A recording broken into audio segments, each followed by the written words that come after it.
বন্ধুরা, পেছনে পৃথিবী দেখতে পাচ্ছ আর দেখতে পাচ্ছ কমলা লেবুর মতো একটি অংশ। তোমাদের মনে প্রশ্ন জাগতেই পারে যে ধান ভাঙতে গিয়ে শিবের গীত কেন গাচ্ছি। আসলে এই কমলা লেবুটিকে দেখো, একদম আমাদের দৈনন্দিন জীবনে যখন আমরা কমলা খাই সেই গল্পটি তোমাদের মনে পড়বে। আমরা কি করি, একটা কমলা নেই, কমলাগুলো ছিঁড়ি এবং এই যে খোসাটা, কমলার খোসাগুলো এরকম ছোট ছোট টুকরায় ভাগ হয়, তাই না? এই ছোট ছোট টুকরোগুলোকে যদি আবার ওই কমলাগুলোর উপর বসাই আমরা, সবগুলো টুকরো সুন্দর করে বসে যাবে না? কোনো টুকরো হবে এবড়ো থেবড়ো, কোনো টুকরো একটার আরেকটার উপরে উঠে যাবে, কোনো একটা আরেকটা নিচে চলে যাবে, কোনোটা আবার একটু পাশাপাশি দাঁড়াবে, মাঝখানে একটু গ্যাপ থাকবে। এরকম নানা অবস্থায় কমলার খোসার টুকরোগুলো কমলার উপর সুন্দর করে বসে যাবে। পৃথিবীকে যদি আমরা চিন্তা করি, পৃথিবীর যে উপরের অশ্বমণ্ডল, যেটাকে আমরা মাটি, আমরা সহজ ভাষায় দৈনন্দিন জীবনে মাটির স্তর বলে জানি, জিওগ্রাফির ভাষায় সেটাকে আমরা বলি অশ্বমণ্ডল। পৃথিবীর এই অশ্বমণ্ডলই এরকম কমলা, অর্থাৎ ছেঁড়া কমলার মতো ছোট ছোট টুকরায় বিভক্ত, এবং এই টুকরাগুলোকে বলা হয় প্লেট কিংবা বাংলায় পাত। আজকে আমরা পৃথিবীর টেকটনিক প্লেটগুলো নিয়ে আলোচনা করব। পৃথিবীতে কি কি টেকটনিক প্লেট রয়েছে, এই টেকটনিক প্লেটগুলো কিভাবে কাজ করে, এই টেকটনিক প্লেটগুলো কিভাবে নড়াচড়া করে, এই সব কিছু নিয়ে জানতে আমরা চেষ্টা করব। তেমনি এই কমলার খোসাটিকে তোমরা যেমন দেখতে পাচ্ছ, তেমনি তোমরা পৃথিবীর উপরের এই শিলামণ্ডলও কিভাবে ছোট ছোট ভাগে বিভক্ত হয়েছে সে সম্পর্কে জানতে পারবে। চলো আমরা আজকের আমাদের পড়াশোনা শুরু করি। তোমরা এই যে ছবিটি দেখতে পাচ্ছ, এই ছবিটিতে আমরা দেখতে পাচ্ছি পৃথিবীর যে শিলামণ্ডল, এটি কয়েকটা ভাগে বিভক্ত। যেমন এই অংশে আমরা বড় একটি ভাগ দেখতে পাচ্ছি, আবার এই অংশে একটা ছোট ভাগ দেখতে পাচ্ছি, আবার আমি যদি অন্য আরেকটি রং নেই, এইখানে আবার আরেকটা বড় ভাগ আমরা দেখতে পাচ্ছি। তো পুরো পৃথিবী এরকম বিভিন্ন ভাগে বিভক্ত। এই ভাগগুলোকে আমরা টেকটনিক প্লেট বা পৃথিবীর পাত হিসেবে চিনে থাকি। এই টেকটনিক প্লেটগুলো একসময় এক জায়গায় ছিল, যে জায়গাটিকে আমরা ওই অতি মহাদেশ বলে চিন্তা করি, অর্থাৎ সবগুলো মহাদেশ একসময় এক জায়গা ছিল। পরবর্তীতে এই মহাদেশগুলো গতি লাভ করে আজকের এই পৃথিবীর মানচিত্রে পৌঁছেছে। কিভাবে এই টেকটনিক প্লেটগুলো কাজ করে সেগুলো নিয়ে আমরা আজকে আলোচনা করব, একদম 3D ভিজুয়ালাইজেশনের মাধ্যমে। তোমরা যদি এখন স্ক্রিনের দিকে তাকাও, তাহলে একদম পারফেক্ট একটা 3D ভিজুয়ালাইজেশন বা গ্লোব আকৃতির একটা পৃথিবী দেখতে পারবে। যেমন আমরা এখন যে প্লেটটি দেখতে পাচ্ছি, এই প্লেটটার নাম হচ্ছে আফ্রিকান প্লেট। তার মানে আফ্রিকান প্লেট দেখো, বিশাল বড় একটি প্লেট। এই যে সৌদি আরব বা মধ্যপ্রাচ্য যে অংশটায় অবস্থিত, সে অংশটায় আমরা দেখতে পাচ্ছি অ্যারাবিয়ান প্লেট। আবার যদি এই দিকে যাই, আমরা এই সাউথ আমেরিকা, যেখানে ব্রাজিল আর্জেন্টিনা অবস্থিত, এই পুরো সাউথ আমেরিকাকে ঘিরে একটি প্লেট দেখতে পাচ্ছি। সাউথ আমেরিকার পাশেই আবার Nazca plate, Cocos plate, Caribbean plate, আর উত্তর দিকে রয়েছে নর্থ আমেরিকান প্লেট। অর্থাৎ এইরকম বিশাল বিশাল প্লেটে কিন্তু এই পৃথিবী বিভক্ত। আর এই দিকটা তোমরা প্রশান্ত মহাসাগর দেখতে পাচ্ছ। এই পুরো প্রশান্ত মহাসাগর ঘিরে রয়েছে কি, প্যাসিফিক প্লেট বা প্রশান্ত মহাসাগরীয় প্লেট। আর আমাদের বাংলাদেশ, আমরা আমাদের বাংলাদেশকে দেখতে পারি এই ইন্ডিয়ান প্লেটে অবস্থিত আমাদের বাংলাদেশ। তার মানে তোমরা বুঝতেই পারছো পুরো পৃথিবী এরকম কিছু বড় প্লেটে বিভক্ত। যেমন ইউরেশিয়ান একটা প্লেট আমরা দেখতে পাচ্ছি, এর নিচে আবার ইন্ডিয়ান প্লেট দেখতে পাচ্ছি। তোমরা জেনে অবাক হবে এই ইউরেশিয়ান প্লেট এবং ইন্ডিয়ান প্লেট একসময় একটা আরেকটার মুখোমুখি হয়ে সংঘর্ষের ফলে হিমালয় পর্বতমালার উৎপত্তি লাভ করে। এখনও ইন্ডিয়ান প্লেট এই ইউরেশিয়ান প্লেটের একদম পেটের ভিতরে ঢুকে যাওয়ার চেষ্টা করছে। সেগুলো নিয়ে আমরা আরেকটু পরে আসছি। তার আগে তোমাদের একটু জানা উচিত যে পৃথিবীর ভেতরের গঠনটা কেমন। পৃথিবীর ভেতরের গঠনটা যদি আমরা ধরো এদিক থেকে একটা স্লাইস নিয়ে আমরা পৃথিবীর ভেতরের গঠনটা দেখতে চাই। দেখো আমরা যে অংশে রয়েছি, এই যে দেখো আমরা যে অংশে রয়েছি এইটা মহাসাগরীয় ভূত্বক এবং মহাদেশীয় ভূত্বক, এরকম দুটো ভাগে বিভক্ত। যে জায়গাটায় সিম্পলি আমরা মাটি দেখতে পারি সেটা মহাদেশীয় ভূত্বক, যে জায়গাটায় আমরা এরকম সাগর দেখতে পারি সেটা হচ্ছে মহাসাগরীয় ভূত্বক। তো এরপর যদি আমরা রাউন্ড দ্য বইটার নাম আমি ভুলে গেলাম, journey to the centre of the earth, এই বইটা যদি তোমরা পড়ে থাকো, সেখানে পড়বে প্রফেসর হারগোজ তার ভাতিজাকে নিয়ে পৃথিবীর অভ্যন্তরে যাত্রা শুরু করে। কিন্তু পৃথিবীর অভ্যন্তরে যাত্রা কি আদৌ সোজা? তোমরা এই চিত্রটি দেখলেই বুঝতে পারবে পৃথিবীর অভ্যন্তরের যাত্রা আদৌ সোজা নয়। এই যে আমরা যে উপরে দাঁড়িয়ে আছি এটাকে আমরা বলছি ক্রাস্ট। এর ঠিক নিচে আমরা দেখতে পাচ্ছি আপার ম্যান্টল এবং লোয়ার ম্যান্টল রয়েছে, আর এর তার ঠিক নিচে আমরা আউটার কোর এবং ইনার কোর দেখতে পারি। এবং এর ভেতরে অধিক উচ্চ চাপ রয়েছে, অধিক উচ্চ তাপ রয়েছে, এবং এই উচ্চ চাপ উচ্চ তাপ মিলে পৃথিবীর অভ্যন্তরে যা যা পদার্থ রয়েছে সবগুলোকে গলিত অবস্থায় রূপান্তর করে। এবং এই গলিত পদার্থগুলো সবসময় চায় পৃথিবীর বাইরে বের হয়ে আসতে। যেহেতু পৃথিবীর বাইরে বের হয়ে আসতে চায়, এই গলিত পদার্থগুলো কাকে ধাক্কা দেয়? এই যে তোমরা দেখতে পাচ্ছ ক্রাস্ট, এই ক্রাস্টকে ধাক্কা দিতে শুরু করে। তো এই যে পৃথিবী, পুরো পৃথিবীকে আমরা দেখতে পাচ্ছি বিভিন্ন প্লেটে বিভক্ত। এখানে আমরা প্যাসিফিক প্লেট দেখতে পাচ্ছি, north American plate, south American plate, African plate, Australian plate, Eurasian plate এবং অ্যান্টার্কটিক প্লেট। মূলত বড় বড় মহাদেশগুলো মিলেই কিন্তু বড় বড় প্লেটগুলো তৈরি হয়েছে। যেমন আবার ভিন্নও রয়েছে, যেমন প্যাসিফিক প্লেট পুরো প্রশান্ত মহাসাগরীয় অঞ্চল ঘিরে। আফ্রিকান প্লেটের কথা যদি চিন্তা করো, ভারত মহাসাগরের কিছু অংশ, আটলান্টিকের কিছু অংশ মিলে এই গোটা আফ্রিকান প্লেট তৈরি হয়েছে। তো এই প্লেটগুলো কিন্তু সব সময় চলমান অবস্থায় রয়েছে।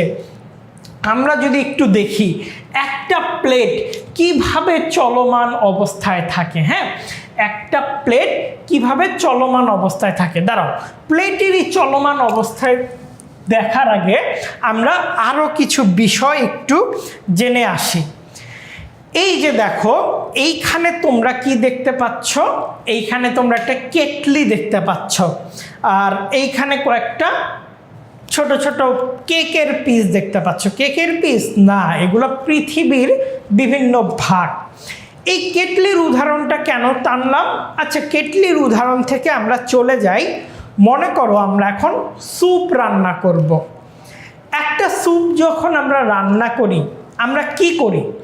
সেই স্যুপের ভেতরে পানি দেই, বিভিন্ন ইনগ্রেডিয়েন্ট দেই, মাংস দেই, মাশরুম দেই, লবণ দেই, আর যা যা লাগে সব কিছু তো স্যুপের ভেতর দেই। স্যুপটা যখন আমরা গরম করা শুরু করি তখন কি দেখি?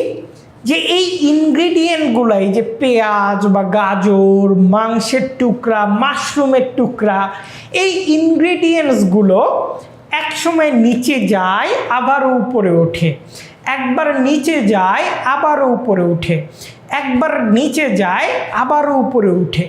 এই যে একটা মোশন কিংবা একটা গতি তৈরি হলো, কিভাবে মোশন কিংবা গতিটা তৈরি হয়, চলো সে সম্পর্কে একটু জানা যাক। দেখো তোমরা এইখানে ঠিক দেখতে পাচ্ছ যে আমরা একটা কেটলি নিয়েছি এবং কেটলির নিচে আমরা দেখতে পাচ্ছি এরকম আগুন দিয়েছি আমরা, তাই না? এখন এই কেটলিটা যখন এই ভিতরে থাকা পানিকে গরম করতে শুরু করে, এই ভিতরে থাকা পানি যখন আগুনের সবচেয়ে কাছাকাছি থাকে তখন এটি গরম হয়, উত্তপ্ত হয় এবং হালকা হয়ে উপরের দিকে চলে যায়। উত্তপ্ত হয় এবং হালকা হয়ে উপরের দিকে চলে যায়। উত্তপ্ত হয় এবং হালকা হয়ে উপরের দিকে চলে যায়।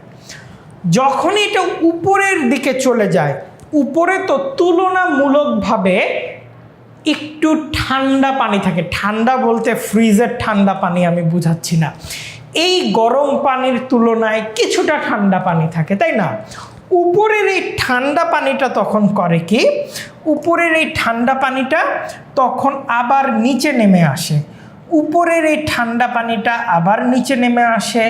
উপরের এই ঠান্ডা পানিটা আবার নিচে নেমে আসে। উপরের এই ঠান্ডা পানিটা যখন শীতল এবং ভারী পানিটা যখন নিচে নেমে আসে তখন এটি আবারও এই আগুনের সংস্পর্শে গরম হয়ে আবারও হালকা হয়ে উপরে উঠে যায়। হালকা হয়ে উপরে ওঠার পর উপরের এই ঠান্ডা পানি হালকা হয়ে উপরে উঠে আবার ঠান্ডা হয়ে যায়। উপরের এই ঠান্ডা পানিটা আবার তখন নিচে নেমে আসে। অর্থাৎ এক্ষেত্রে আমরা কি দেখতে পারি, এক্ষেত্রে আমরা একটা সাইকেল দেখতে পারি, তাই না? যে গরম পানি হালকা হয়ে উপরের দিকে উঠে যায়, উপরের শীতল ভারী পানি নিচে নামে, আগুনের সংস্পর্শে এটি আবার হালকা হয়ে উপরে উঠে যায়, আবারও এটা শীতল হয়ে নিচে নামে। এইরকম একটা সাইকেল আমরা দেখতে পারি। এই সাইকেলটাই আমাদের পৃথিবীর উপরের এই টুকরো টুকরো শিলাখণ্ডটাকে মুভ করতে সাহায্য করে। ধরো আমরা একটা ফুটবল আঁকলাম এবং ফুটবলের উপর আমরা আমাদের যে জিওগ্রাফি বইটা, এই জিওগ্রাফি বইটা রাখলাম। এখন যদি আমরা এই ফুটবলটাকে ঘুরাই, এই জিওগ্রাফি বইটা কি নড়াচড়া করবে না? এই জিওগ্রাফি বইটা কিন্তু নড়াচড়া করবে। তেমনি পৃথিবীর এই টুকরোগুলোর নিচে যখন এইরকম একটা মোশন কিংবা স্রোত তৈরি হয় তখন এই টুকরোগুলো নড়াচড়া করতে শুরু করে। তো এই মোশনটিকে আমরা বলে থাকি বা এই স্রোতটিকে আমরা বলে থাকি পরিচলন স্রোত, বা ইংরেজিতে আমরা বলে থাকি কনভেকশনাল কারেন্ট। পরিচলন স্রোত কিংবা কনভেকশনাল কারেন্ট।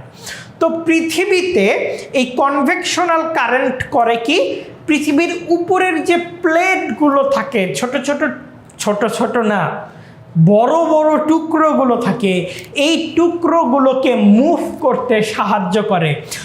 কোনো টুকরো দেখা যায় একটা আরেকটার থেকে বহু দূরে সরে যায়, একটা আরেকটা থেকে দূরে সরে যায়, একটা আরেকটা থেকে দূরে সরে যায়। দূরে, কি বললাম? দূরে। কি দিয়ে শুরু? দ দিয়ে শুরু। এইটার ইংরেজি নাম হচ্ছে ডাইভারজেন্ট প্লেট। ডাইভারজেন্ট, দূরে থেকে ডাইভারজেন্ট কথাটা আসছে। তো ডাইভারজেন্ট প্লেট করে কি, একটা আরেকটার থেকে দূরে সরে যায়। আর ভিতরের যে লাভাগুলো আছে, ভিতরের যে উত্তপ্ত গলিত পদার্থ আছে, এগুলো বেরিয়ে আসে। আরেকটা প্লেট করে কি, একটা আরেকটার কাছাকাছি আসে। কি বললাম? কাছাকাছি, কাছে আসে, কাছে। ক দিয়ে শুরু, একটু মনে রাখবা। এইটার নাম হচ্ছে, ইংরেজি নাম হচ্ছে কনভার্জেন্ট প্লেট। তাহলে কি নাম? ডাইভারজেন্ট প্লেট, দূরে সরে যাবে একটা আরেকটা থেকে। কনভার্জেন্ট প্লেট, একটা আরেকটার কাছে আসবে। আর কিছু প্লেট আছে, এই প্লেটগুলো একটা আরেকটাকে পাশাপাশি অতিক্রম করে। এই প্লেটগুলোকে আমরা বলি ট্রান্সফর্ম প্লেট বাউন্ডারি। ওকে, তাহলে ট্রান্সফর্ম প্লেট, যে প্লেটগুলো দূরে সরে যায় ওই বাউন্ডারি লাইনটাকে আমরা বলি ডাইভারজেন্ট প্লেট বাউন্ডারি। প্লেটগুলো দূরে সরে যাচ্ছে, আর কিছু প্লেট কাছে চলে আসে, এটাকে আমরা বলি কনভার্জেন্ট। আর কিছু প্লেট এরকম পাশাপাশি চলে, এইটাকে আমরা কি বলি? Transform plate boundary. তো আই হোপ এই প্লেট বাউন্ডারিগুলো তোমরা খুব সুন্দর করে বুঝেছ।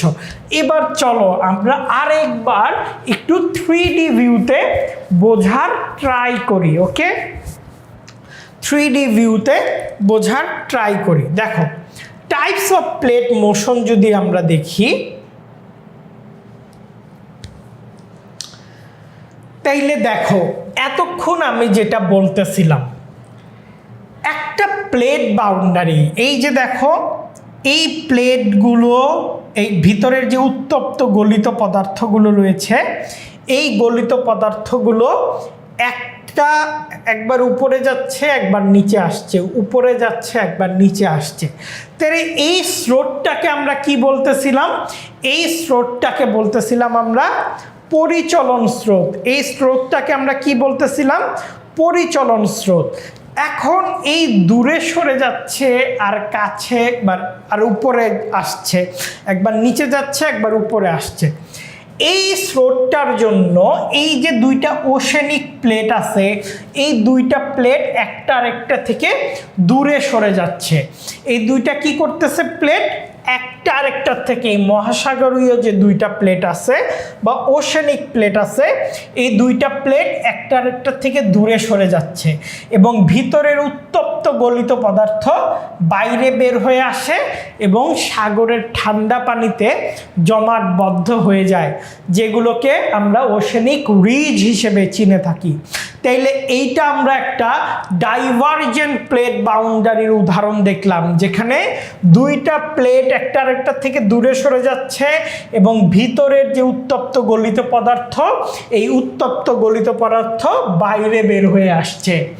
এরপর আমরা একটু দেখি, একটা ওশেনিক প্লেট আরেকটা কন্টিনেন্টাল প্লেট, অর্থাৎ একটা মহাসাগরীয় প্লেট আরেকটা মহাদেশীয় প্লেট যখন সংঘর্ষ করে, এটাকে আমরা কি বলছি? কনভার্জেন্ট, কাছে আসে। একটা সাগরীয় প্লেট আর একটা মহাদেশীয় প্লেট যখন একটা আরেকটার কাছে আসে, তখন একটা প্লেট বাউন্ডারি আরেকটা প্লেট বাউন্ডারির এরকম ভিতরে ঢুকে যায়। একটা প্লেট বাউন্ডারি আরেকটা প্লেট বাউন্ডারির ভিতরে ঢুকে যায়, এটাকে আমরা বলি কনভার্জেন্ট প্লেট। আবার যদি একটু দেখি, দুইটা ওশেনিক প্লেট যখন একটা আরেকটার কাছে আসে, সেম ঘটনা ঘটে, একটা প্লেট বাউন্ডারি আরেকটা প্লেট বাউন্ডারির ভিতরে ঢুকে যায় এবং এই অংশটাকে বলে সাবডাকশন জোন। তোমরা যদি 3D ভিউতে খেয়াল করো তাহলে দেখতে পারবা যে এইখানে আস্তে আস্তে এই অংশটা উঁচু হচ্ছে, আস্তে আস্তে এই অংশটা কি হচ্ছে? উঁচু হচ্ছে। আমি যদি কন্টিনেন্টাল প্লেট বাউন্ডারির দিকে খেয়াল করি, ধরো এটা ইন্ডিয়ান প্লেট আর এটা ইউরেশিয়ান প্লেট, এই দুইটা প্লেট একটা আরেকটাকে চাপ দিচ্ছে এবং দেখো এই দুইটা প্লেট একটা আরেকটাকে চাপ দেওয়ার কারণে মাঝের অংশ ভাঁজ হয়ে উপরের দিকে উঠে যাচ্ছে। মাঝের অংশ কি হচ্ছে? ভাঁজ হয়ে উপরের দিকে উঠে যাচ্ছে। আমি যদি একটু আরেকবার তোমাদের দেখাই, এই দুইটা প্লেট কাছাকাছি আসতে চেষ্টা করছে এবং দুইটা প্লেট কাছাকাছি আসতে চেষ্টা করায় মাঝের যে অংশটি আছে, মাঝের এই অংশটি ভাঁজ হয়ে উপরে উঠে যাচ্ছে। ঠিক এভাবেই হিমালয় পর্বতমালার গঠন হয়েছে। তার মানে এতক্ষণ আমরা ডাইভারজেন্ট আর কনভার্জেন্ট প্লেট বাউন্ডারিটা দেখলাম। এরপর যদি আমরা দেখি যে দেখো এই দুইটা প্লেট, একটা প্লেট আরেকটা প্লেটকে পাশাপাশি অতিক্রম করে যাচ্ছে। এই যে দেখো এই প্লেটটা এই দিকে আসতেছে, এই প্লেটটা আবার এই দিকে সরে যাচ্ছে, এই প্লেটটা এই দিকে আসতেছে আর এই প্লেটটা এই দিকে সরে যাচ্ছে। তার মানে আমরা বুঝতে পারলাম যে পৃথিবীর প্লেট বাউন্ডারিগুলো বা প্লেটগুলো কিভাবে কাজ করে। তো এই যে আমরা এতক্ষণ পৃথিবীর প্লেট বা প্লেট বাউন্ডারি নিয়ে আলোচনা করলাম, আমার কাছে মনে হয় টেকটনিক প্লেটের বিষয়টি তোমাদের কাছে ক্লিয়ার। এইরকম গতি লাভ করার ফলেই একসময় ইন্ডিয়ান প্লেট আস্তে আস্তে গতিপ্রাপ্ত হয়ে মুভেবল হয়ে ইউরেশিয়ান প্লেটের সাথে কিন্তু এইরকম ধাক্কা খায়, এবং ইউরেশিয়ান প্লেটের সাথে ধাক্কা খেয়েই এই অংশটাতে হিমালয় পর্বতমালা গঠিত হয়। এই যে একটা প্লেট বাউন্ডারি একটা আরেকটার কাছে আসতে চেষ্টা করে, এবং দুইটা যখন একটা আরেকটার কাছে আসতে চেষ্টা করে, মাঝের এই অংশটি ভাঁজ হয়ে হিমালয় পর্বতমালা গঠিত হয়। তো এভাবেই কিন্তু আমাদের এই পৃথিবীর বিভিন্ন ল্যান্ড সারফেস গঠিত হয়েছে। আর এর সূচনা হয়েছিল একদম প্যানজিয়া বা অতি মহাদেশ থেকে। এইরকম আরও চমৎকার বিষয়গুলো নিয়ে যদি তোমরা পড়তে চাও, তাহলে আমাদের কোর্সগুলোতে ভর্তি হয়ে যেতে পারো, এবং আমাদের কোর্সগুলো সম্পর্কে বিস্তারিত ধারণা পেতে ফোন করতে পারো 1691 নাম্বারে। তাহলে তোমাদের সাথে দেখা হচ্ছে আমাদের ক্লাসে। Never stop learning.